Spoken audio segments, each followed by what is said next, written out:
Hey everybody, this is Paul Little, and I'm going to explain today how I created the look for my short film Duplicity that I just dropped this morning. So I start with my clip that I made sure that I properly exposed when I shot it, and I made sure that it was sharp in focus, as you can see when I zoom in here.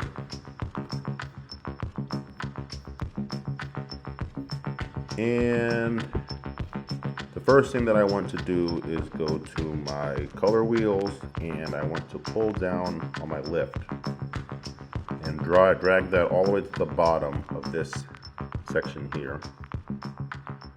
And then I want to increase my gain to about 780 or so. So that's bright enough, but I don't want to go too high because I don't want to overexpose anything. It's around 780 max I want to go to, right around here or so. And then my gamma, I want to lower this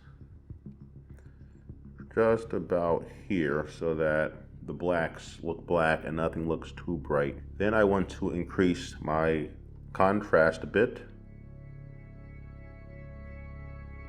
and my pivot. From there, I'm going to create another node, and I'm going to go into my curves, and I'm going to come over to here to hue versus saturation, and I'm going to use the color picker to drag on her skin tones. From there, I'm going to grab my hue versus saturation curves point, I'm going to drag down, and this is going to make everything in the background gray, and it'll keep certain colors like the stop sign is red and these car rear taillights are red, but pretty much everything else though is looking gray besides her skin tones are still there. So from there I'm going to go back to my color wheels. I'm going to go back to my first node. I'm going to increase my contrast a little more to give it more of a darker look to it. And I'm going to bump up my saturation a bit to give her skin tone some more color. It looks pretty good. I might bring my gain up a little bit higher and my lift a little bit down lower. It looks better. So from there, I'm going to go back into my edit tab, and I'm going to go into my effects tab, and I'm going to go down to open effects. I'm going to type in vignette, because in order to create a cinematic look, I want to vignette the edges of the screen, which is very common in high-end movies.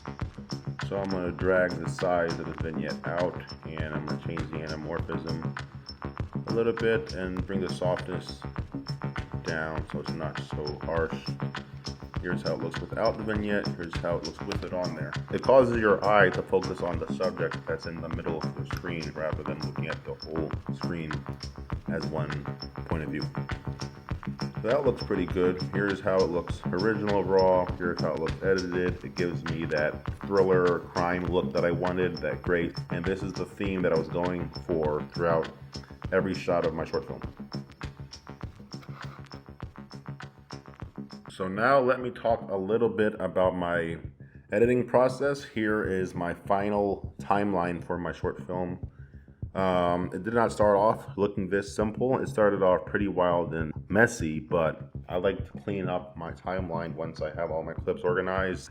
I added my audio layers and stuff like that. So from the beginning, what I do is I import into my timeline all of my footage from my shoot, and I make sure that I properly expose every shot to the best of my ability, so that when I'm in the editing process, it'll be easy to match up colors and easy to make things look cinematic. So here I have all of my clips here, and I'll go through from the beginning of the concept that I made, and I'll line up the raw clips of every shot that I want to have added in the order in which the concept goes. And from there, I will chop down to find the exact parts of the clips that I want, and from there, once I have a rough version, I'll go through and color grade every clip so that it looks somewhat similar to each other. I tried to have this monochrome gray look going across the whole entire project.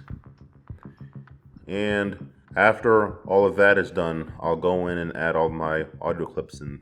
So you see from YouTube, I pulled a copyright-free city noise sound effect here.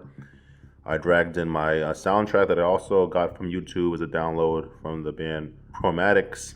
It's called Tick of the Clock. And let's see what else I have in here. I have a swoosh sound effect. I have distant sirens. This is the city. I wanted to hear sirens in the background to make it sound like there's crime going on. When she gets a phone call from one of the actors, there's a mobile phone sound effect here, a buzzing sound. So yeah, pretty much I just went through and did the sound design based on what is going on in every scene. And from there, I will save it in the saving tab, always in 4K. And I usually go for MP4 format. It's easy to share that with other people because some people may be using like an Android or something. And I'll save my first draft on my desktop, watch it back, and look for any errors or things that I might want to change. And then I go back into my editing tab and I'll make my changes and adjustments. And then I'll save it again.